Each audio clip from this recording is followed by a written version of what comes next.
Welcome everyone to Old Roommates.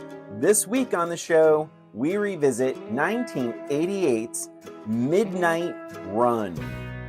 So, grab a $20 bill, give it the litmus configuration, and get ready for our revisit.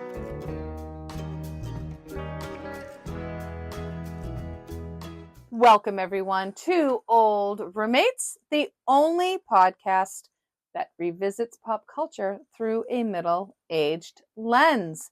This is Christina. And this is Brian. And we are revisiting, I'm going to tell you right now, one of my favorite movies Oh, of wow. all time. I don't think I knew that. Yep, Midnight Run. Wow. I know. I'm revealing it to you now. Do you want to start with then? Why don't you start with then, and then I will talk about how wrong you are. I know. How did you know this? So I found this movie to be very meh. Because it's not your kind So, of movie. because why? Because I'm gay? Yes. Christina? It's just not your kind of movie. No. A buddy cop movie is not really your movie. Thank you for saying that. Yeah. So I will say, yeah, I did see this movie, pretty sure on VHS or cable, but I found it to be so meh, like just so meh, and I just didn't really care for it at all. And also, I want to point out that I love planes, trains, and automobiles. I love outrage. Different vibe. Go on. I'm just saying the vibe. Is the whole episode going to be this way? Yes. I told you my favorites. Loved Outrageous Fortune. Loved Running Scared. So, but these are the movies you're comparing it to. You should be comparing it more to like a Beverly Hills Cop. I loved Lethal Weapon. Okay.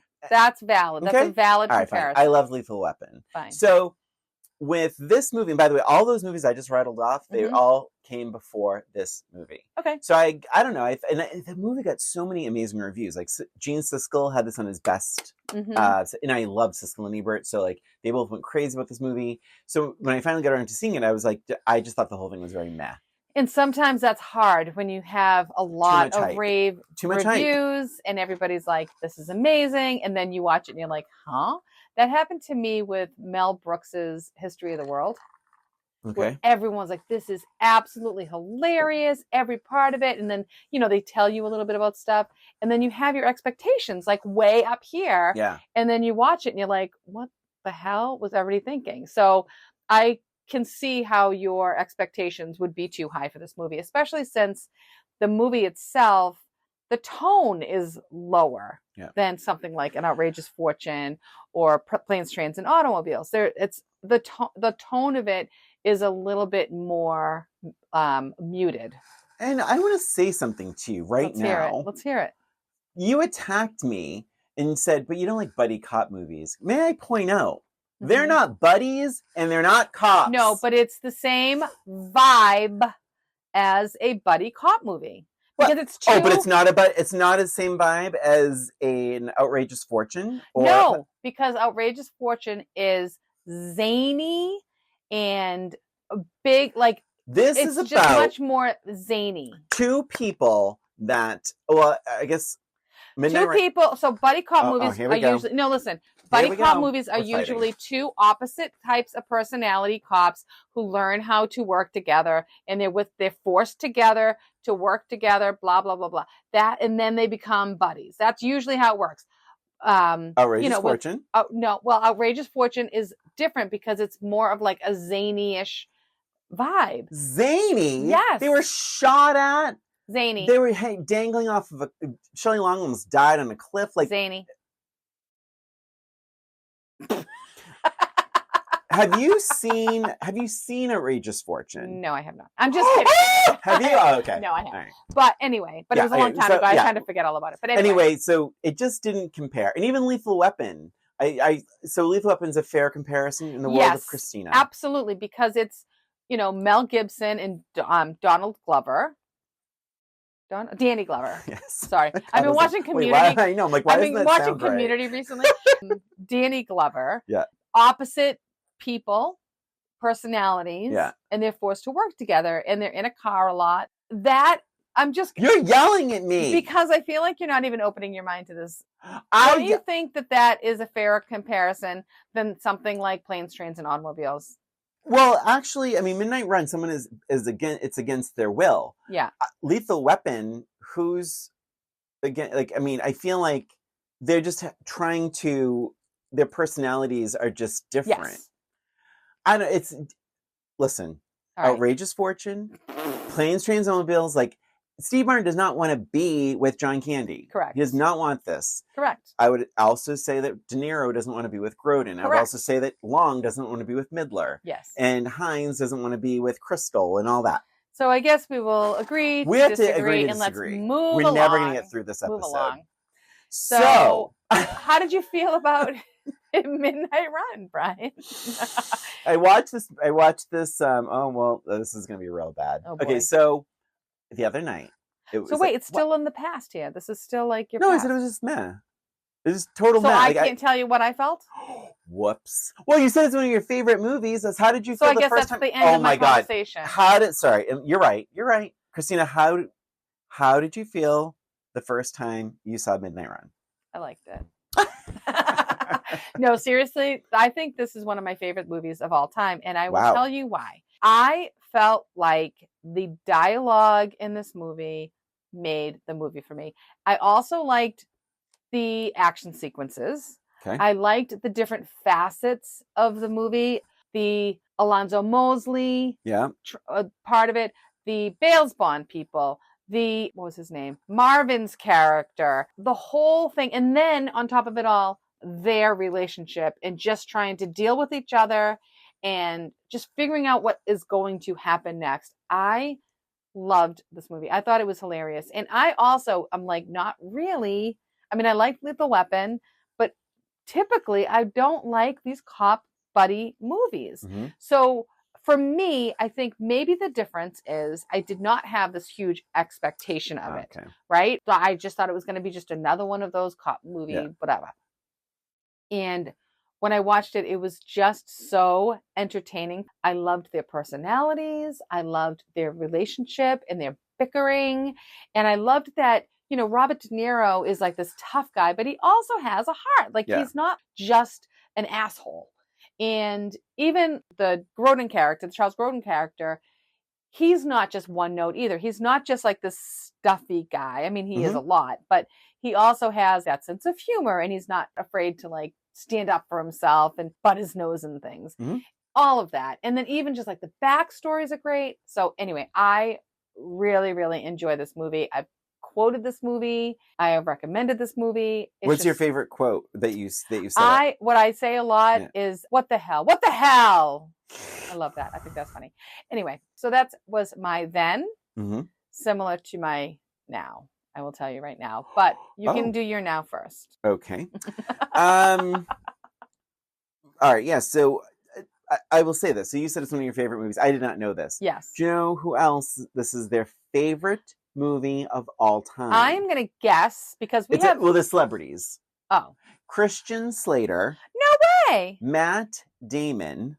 Good company. And, what's his name? Simon Rex. Do you know who Simon Rex is? The name sounds familiar. He used to be like an MTV VJ, I think, and then he did, I don't know. But they made this movie. So Christian Slater and Simon Rex did this movie recently called Blink Twice. It was Zoe Kravitz's movie with Channing Tatum. And Letterboxd was there. And they asked them all on the red carpet. That's what they do with Letterboxd. Is like, what are your 4 favorite movies? Because on your Letterboxd account, you should really join it. It's pretty fun. Yeah. And you pick your 4 favorite movies of all time.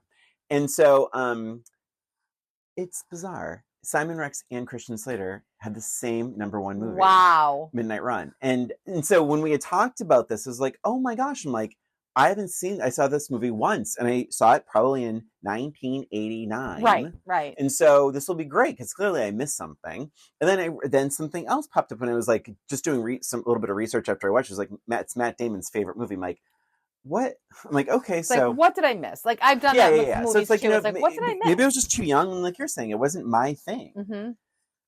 My first note is, oh my God, this music. So this music is Danny Elfman. Oh, no kidding. That's funny. I'm going to say this out loud. I'm so sorry because I know you love this movie, but I know now that you love this movie, but I don't think the music ever matched what I was watching on the Hmm. screen. It was so hokey, cornball, and I think my my ongoing note. I don't have too many notes. Okay. My ongoing note in this is I don't feel any sense of danger. Okay. I never once felt. I'm going to correct myself. Until the end, I never once felt that Charles Grodin was going to die, that Robert De Niro was going to die. I never felt any level of anxiety that they were in true jeopardy. Right. Not, I think, just in only.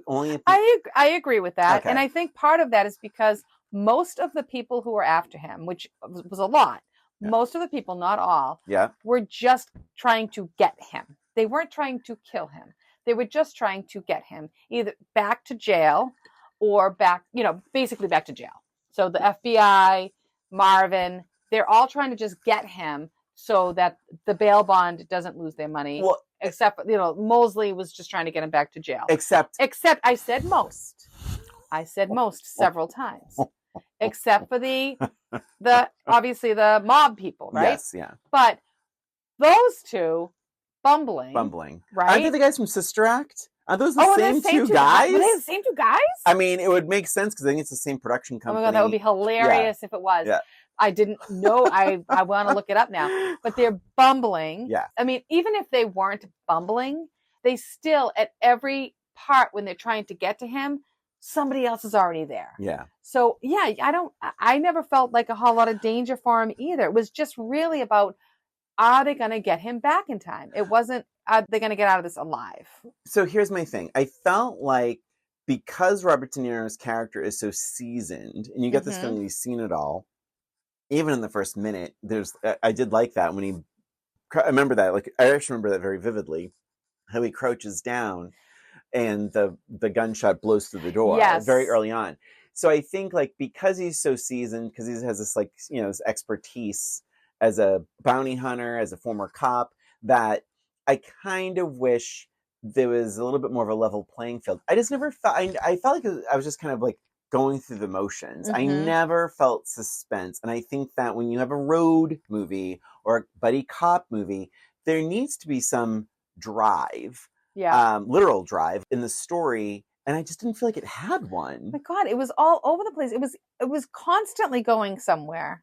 I didn't feel it. You went from the airport to the train, jumping on trains, jumping off trains, in a car, swimming down rapids. Where else do you want it to go? Felt low stakes for me. It just felt low stakes. Maybe it's because of what you're saying. They're trying to beat the time. They're trying to beat the time. But maybe it's what you're saying is like the bad guys are bumbling and the good guys that all they want to do is just catch him. They just want to catch him. They just want to get him. I don't know. So you're you're trying to root for, maybe you just didn't want to root for Robert De Niro because it's really not about getting him out alive. It's really about having Robert De Niro win.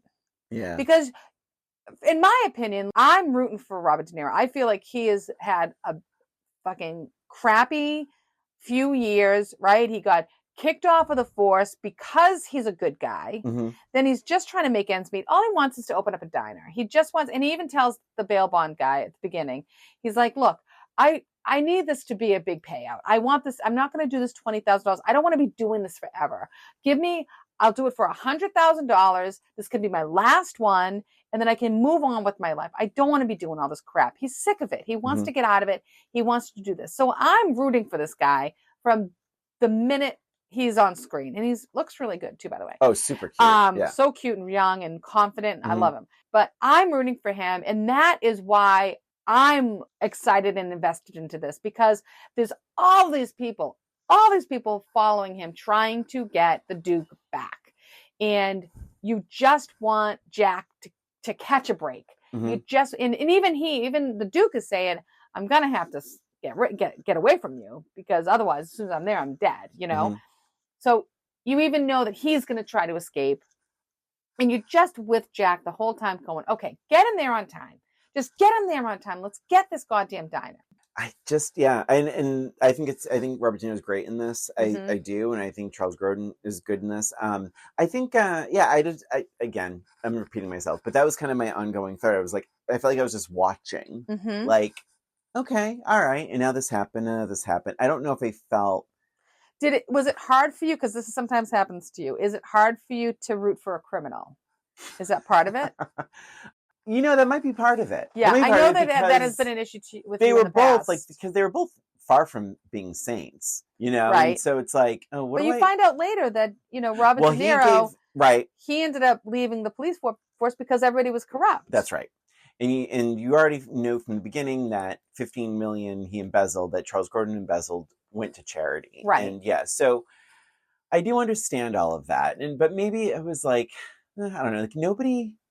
I don't know. Maybe I don't know. I'm just repeating myself, but it just didn't grab me. It wasn't invested in these characters very Mm-hmm.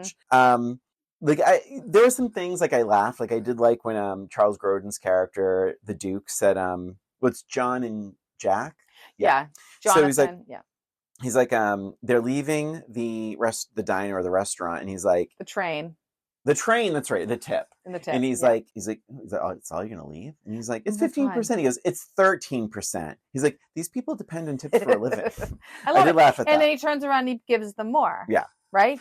So, and this is what I love about this relationship between them. On paper, they would never be friends, but I love the interactions between these two in almost every scene. I just love the back and forth.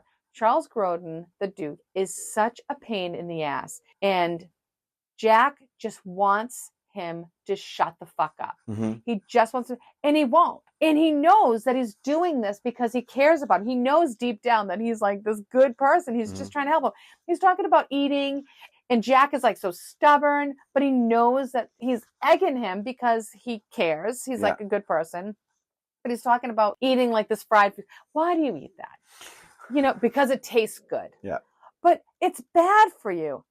Don't you know what it does to you? Yes, I do. So you're doing this, even though that's no way to live. And then it turns around because he's saying, well, why did you steal from the mob? Well, I thought I could do some good. Well, you're doing something that's bad for you. It's the same. And I love this back and forth and the bickering and then even just like the working together. And now they're trying to get away from Marvin, and Marvin, I think I didn't love him that much when I first saw him. Like, he's just kind of annoying. He plays the father Some kind of wonderful Eric Stoltz. Yeah. Yes. And I pointed that out to Emily. I'm like, can you recognize him? He's like, what? Who? And she couldn't believe it. She's like, oh my God. So anyway, but he's like so annoying and he fucks everything up. And then even like Molesley, that whole character. Oh my God. The characters are so damn funny. The dialogue is so damn funny every step of the way. I just love it. And you just don't really know what's going to happen next. Even with Charles escaping him by jumping onto the train. And then of course he jumps up on the train. He comes around but it doesn't go on too long. He just immediately comes back in. That's fair. Yeah. I don't know. I felt like it moved at such a great clip. Everything was fast and it was not very predictable. There were things that I liked. Yes. Let's hear about some things that you liked. I loved the scene with the ex-wife. Oh my gosh. So even though you find out that good. she really picked a bad replacement. Did not. Yeah. Yeah, and all that. But I liked that. It felt so real to me. It felt so lived in. Heartbreaking. Like she opens the door and just her face is like she wants to laugh, she wants to cry, she wants to be mad. She doesn't seem very surprised, right? Yeah, and she's just like, wow. But but I thought she was great. Wendy Phillips. She was actually in a show in a TV miniseries called A Year in the Life. Did you ever watch that? No. Sarah Jessica Parker was in it. Oh, no kidding. Yeah. And she was really good in that as well. Then she says she saw them on the news, but they are moving slow. Like, I feel like, and I know it's a different time. It's 1988. Like, I know that there's you just can't, you're not going to throw a GPS on them. But I just felt like they weren't moving really fast. Like after I can't fly. They were going to, then he says he can't fly. Yeah. They're driving and all this kind of stuff. But there were only a couple moments where I'm like, oh, good. Like they're actually speeding up. Like they're actually trying to make time. Right. Where then then they have to get off the train early because someone gets on there to they get had to him. steal the car, and there's the other thing where they stole the car, the thing, and they drove through the woods. And yes, So they're trying.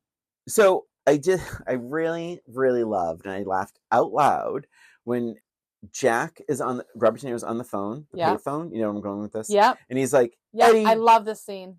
He goes, Eddie, don't fucking start with me, or I will shoot him and dump him in a fucking swamp. You hear me? And he looks at Charles Grodin. He's like, he just shakes his head no. Yeah, it's so good. It's so good. That's one of my favorite parts of the whole movie. Yeah. I also love when the goons are on the phone. When there's two, there's one that's goofier than the other. Yeah. But the more serious one is on the phone with the mob boss, explaining that they lost him. Yeah. And the other guy is poking him and making fun of him, and he's trying to fight him off. And he's like, "What the fuck is wrong with you?" He's like, "I'm on the phone with It's like, what the hell's wrong with you?"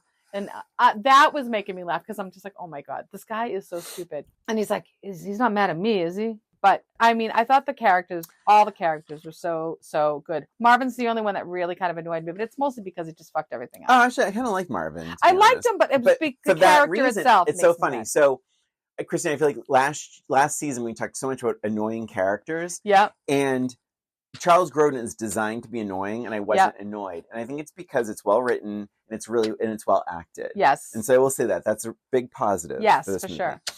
I do think there's quite some holes in this. Like, and I know it's supposed to be a comedy. Yeah. But it's like he's walking around in handcuffs, and no one sees him in handcuffs. No one. It's a little. There are a few times where he shows the badge. Remember, now he has Alonzo's badge that he stole. So there are certain times where he's like, Alonzo Mosley, I'm taking this prisoner, blah, blah, blah, blah, blah. Go ahead, I'm sorry.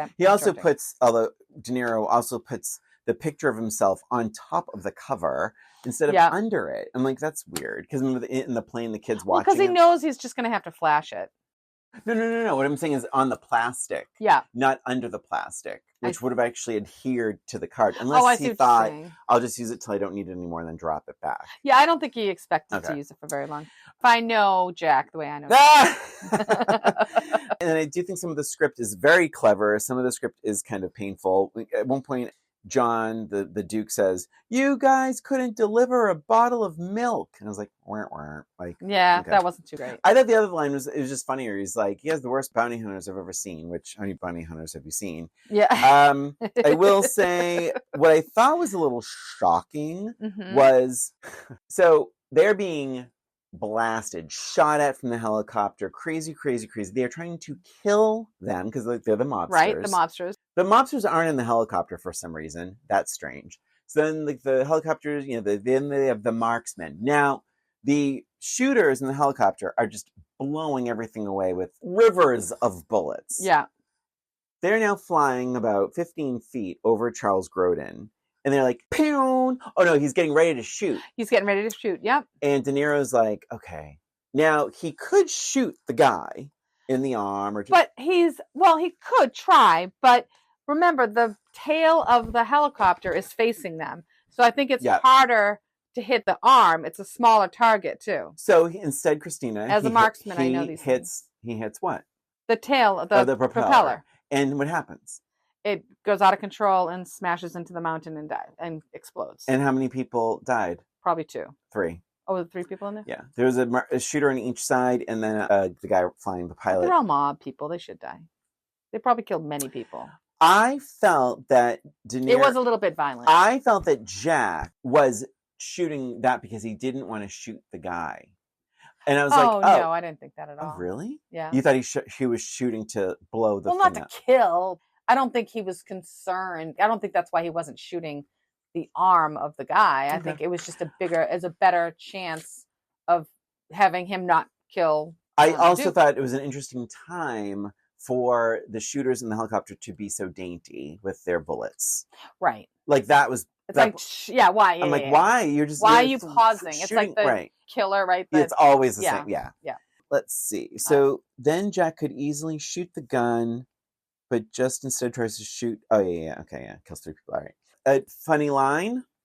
For every shit, there's 6 nice people. I love that line. That's good. Yeah. Some of the subtle lines is what I really liked. I guess it's when one person is really like annoying another, I guess is when I'm really enjoying this movie, which happens a lot. Mosley gets on the train and he's like, yeah, I'm looking for Jack Walsh. He's like, oh, he got off. He's like, by the way, his real name's Mosley.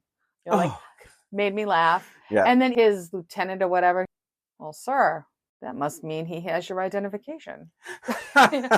Silly things like that. Yeah. And he gets so mad. Oh my God, he's so mad.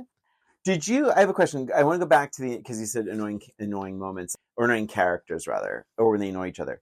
Why was Jack Walsh annoyed by the Duke? I just think that he didn't like criminals. I think that was what it was. He's a bail. It was Bale's Bond guy? Is that what? No, the other guy is Bale's Bond. Right, yeah. He's a bounty hunter. Sorry, yeah, bounty hunter. Yeah. So I think as a bounty hunter, he's used to dealing with criminals. Even as a cop, he's used to dealing with criminals. Doesn't like criminals. He's on the right side of the law. So I think just picking him up and being like, hey, you know what? My job, it's almost like he doesn't really think of them as a person, right? He's thinking of as, I have to bring you back to jail. This is where you belong. You broke the law. That's it. So I think that's why he's so annoyed with him, is that he broke the law. And I mean, he gets that he did it for the right reasons, but still, this is my job. I'm taking my job seriously. I need to get you back. I'm trying to do the right thing. Okay, like kind of got a vibe, like especially towards the end, where like, I think Robert De Niro's character was almost like not used to someone actually caring about him. True. And I thought like, because the wife is so standoffish and kind of cold to him. He never connected with his daughter. He doesn't really seem to have any friends. Right. And so there's this guy that's actually like caring about him. And it was ruffling his feathers and annoying him, but ultimately like it meant something to him. Yes. And I think and the ending is really sweet, but I know we're not there yet. But I did think it was funny when John, the Duke, says, you have two forms of expression, silence and rage. It's so good. Oh my gosh. He also has a conversation where he's like, you're a grown man. You have control over your own words.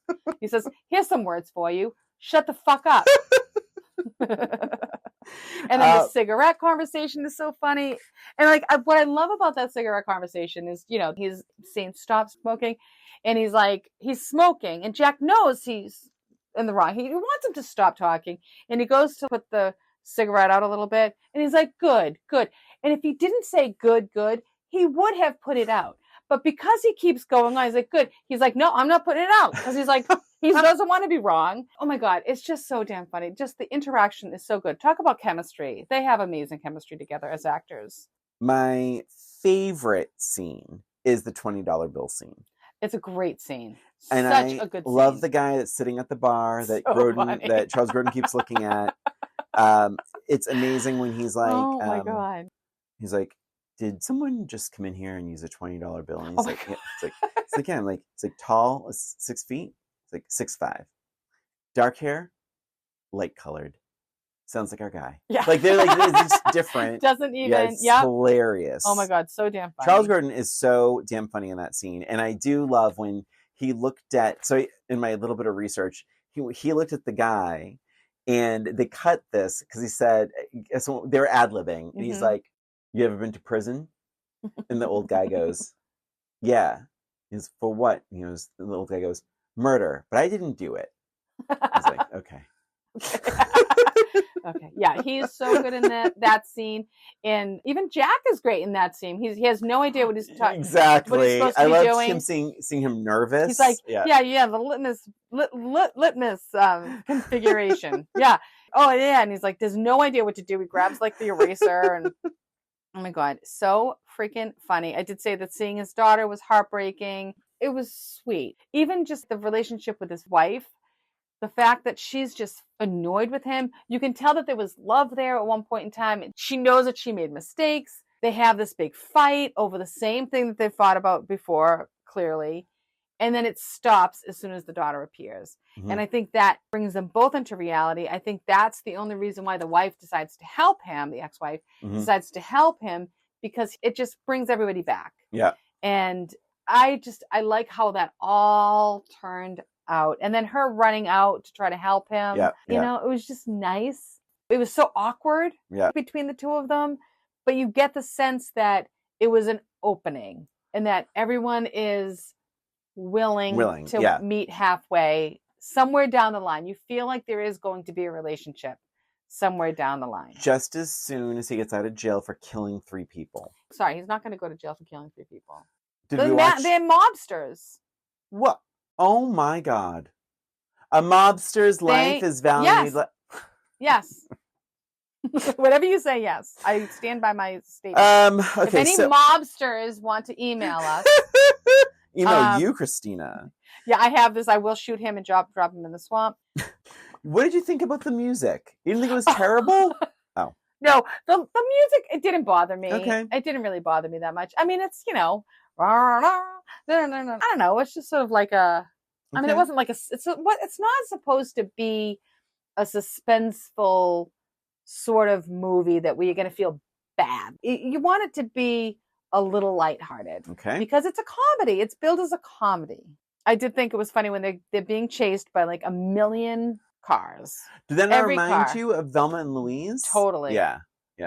Thelma and Louise. Am I saying it wrong? You said it wrong. You said it wrong. Thelma. Again. You say it the way you say it. When you say it, it sounds like Velma. Like with a V? Yeah, like in Scooby-Doo. Thelma. But now that's okay. Thelma and Louise. Velma and Louise. Listen to it next time. But I feel like I wonder if Thelma and Louise was inspired. That could have very well been some of these scenes, in fact. But what I thought was funny was they're being chased by all these people, and then somehow they get off the road or something like that. Marvin says, "You think we lost him?" And Jack says, "Not sure." And the Duke says, "Oh, I'm sure we're completely safe." Yeah, that always made me laugh. The rapids was another thing. Oh my God. Oh, and then the train. So we already talked about this, how he wouldn't let him on, and then he comes back on. And then did you not get in that scene Laverne and Shirley vibes? Oh, I didn't. No. But yeah, I know what you mean. I was like, though. That really scary episode. Yep. My next notes are about the ending. So okay, any other no, but take that's your time. What I have too.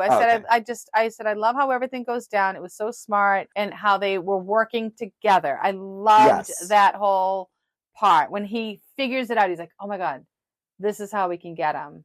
And I like that he came up with the idea. He talks to Mosley. They work together. And then I loved when he's like smiling. He's like, what are you smiling about? He's like, I feel like a cop again. Oh. And that made me feel like warm and fuzzy. I will say, I'll give this movie a lot of credit because I feel like a weaker movie, like when what's his face? Marvin was going to foil everything up. Like you really think like, oh shit, this is going to be a big airport shootout. And I'm going to say, maybe this is why it like didn't really linger with me like for years after, or because like watching it through my middle-aged lens now, it's like, I'm like, couldn't really remember how it ended. And I'm like, oh my God, it's going to be a big shootout probably. Mm-hmm. Not at all. Not at all. I don't think there was even a bullet fired. I don't think there was. Not in the airport. It wasn't. And it was like just when you think it's going to be pure chaos and it's going to be this big gunfight and like action packed, the cops pop up as they should and shut it all down. Like, yes. Oh my God, that actually worked out. Even though there was some like little curveballs, it still worked out the way they wanted, and not a single bullet was fired. Mm-hmm. No, I thought that was really, really great. And he's like, he's got the tape. He's got the tape. He's got the tape. Yeah. And then I love, he's like, he's got the tapes. He's like screaming it, and he's got the tapes. And then they all come in, swoop in, clean as a whistle. Yeah. So it just makes you feel so good. You find out earlier that this Serrano guy, the mobster, is the one that was behind everything that got Jack fired, all of that. And then he's like, I've been meaning to say this for years. I've been wanting to say this for years. You are under arrest. Yep. So satisfying. You just want to like cheer, like, yay, Jack did it. It all worked out. And then you get that little bit of a twist. Oh, come on. I got to bring it back. And he's just like, what? After all this, you're still going to send me back? He's like, hey, I want my money. And the fact that he goes to the phone, he calls him up, he says, I got him, say hello. And then he's like, and I'm letting him go. And you're like, yes. And then like, there's so many great moments where you're like, yes, yes, yes. So first when they get the bad guys, then when he says he's letting him go. And then when the Duke has all this money hidden on him and he gives it to Jack and he's like, it's a gift. It's not a payoff. Yeah. You already let me go.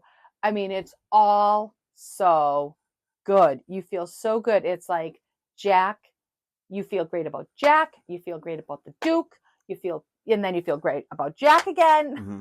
And then I love the last scene when he's like, "Can you break 1,000?" Yeah. He's like, "Well, guess I'm gonna walk." The ending to me was just a wonderful, perfect. They didn't ending. hug. There's no No, hug. there's none of the sappiness. Sappy, no. You just feel good about everybody that you were rooting for got what they needed to get. Even when Jack turns back around and he's already gone. Yes. Yeah, I kind of love there's that. none of it's that. It's a little like cynical, but it makes sense for this movie. But don't you feel like sometime down the road, Jack's going to get his diner, and someday the Duke is going to walk in and order a coffee, and they're just going to have like a quick little moment, and then done. Maybe. I think that's going to happen. Christina, I think I know your answer. Do you have any other notes? Sorry, I have no other notes. Let me see. Okay. Love how everything goes down. So smart, working together. The conversation in the car with Serrano. Dick. Oh my God, so scary. When he's talking with whatever, he's like, "I'm gonna kill you, and then your wife, and then I'm gonna go kill your wife." Yeah. So scary. That was like the one part where it was like, oh, terrible. I wanted more of that though. Yeah, it was enough for me. I just didn't like him. I did think it was funny at one point. The only other note that I had was a little while back when the goons are calling Serrano. He's walking around. His sweater was so odd. It was like this big pretzel on it. It was like this winter sweater. He's like this big sweater. I'm like, what? Who? Yeah. Where's the wardrobe here? Yeah. Everything else was fine. I didn't like that at all. It's not funny. But no, I do not have any other notes. The big question, Christina, one of your favorite movies of all time. More. Did you like this more? Did you like it less? Did you like it about the same? I liked it even more. Wow. I literally could just watch this movie again today. What was different through your middle-aged lens? Like what made you like it more? Even more, I should say. I don't know. I think being able to, first of all, the nostalgia of it, because I loved it then, and just going back and just reliving some of the moments that I sort of forgot a little bit. But even just like, I feel like this is the type of movie that the more you watch it, the more you pick up on. There's so many little lines that are like throwaway lines, like little things that you just might not have picked up on.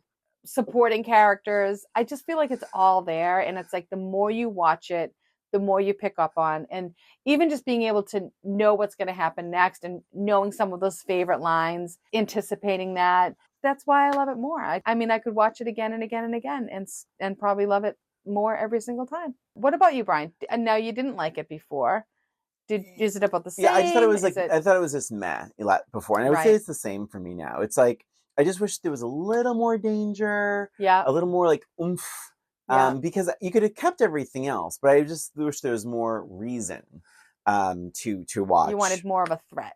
More threats, more of a threat, and I thought the music really sucked. Which is Danny Elfman. It just blows my mind, but yeah, that's it. So funny. I didn't.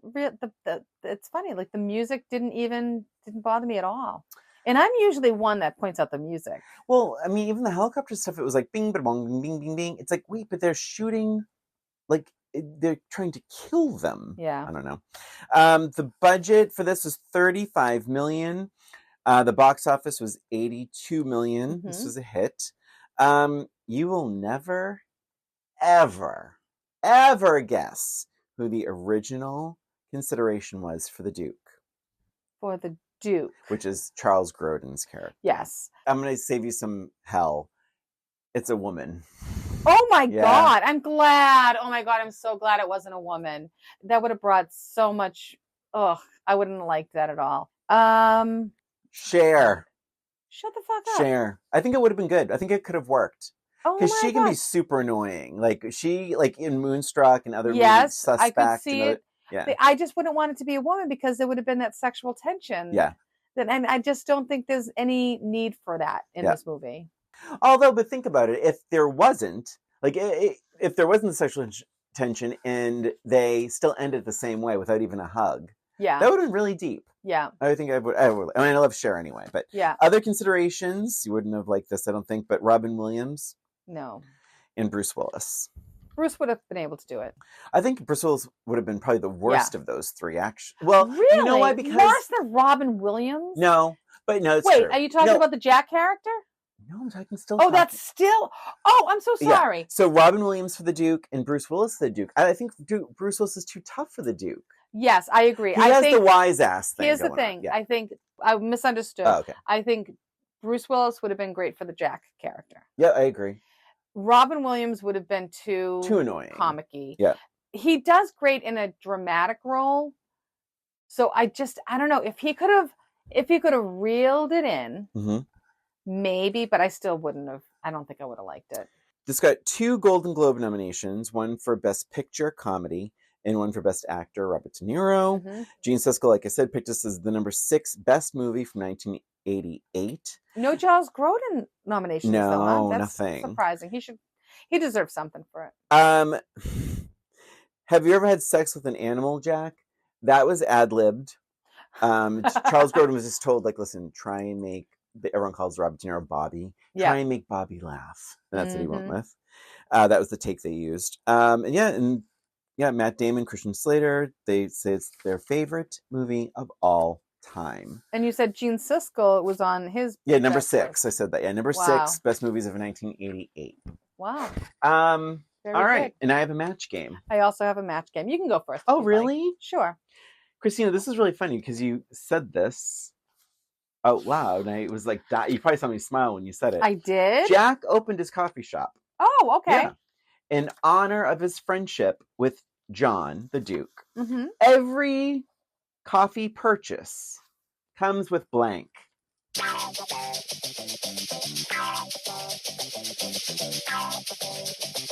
Okay.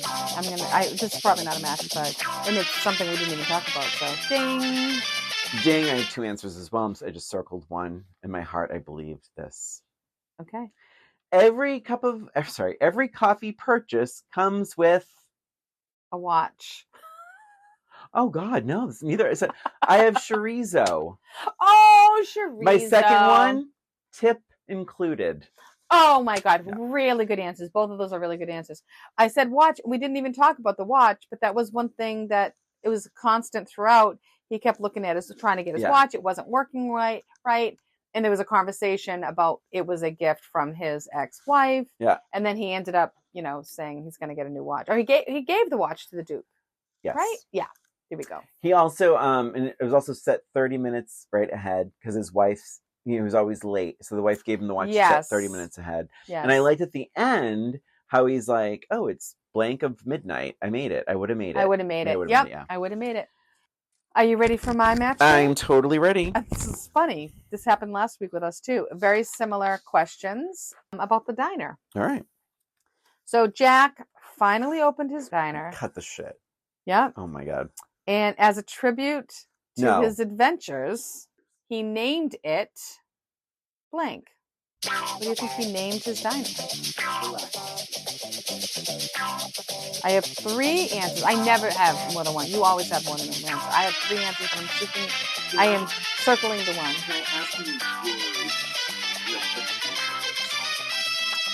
2. Oh my God, this is good. It's something I would probably name it.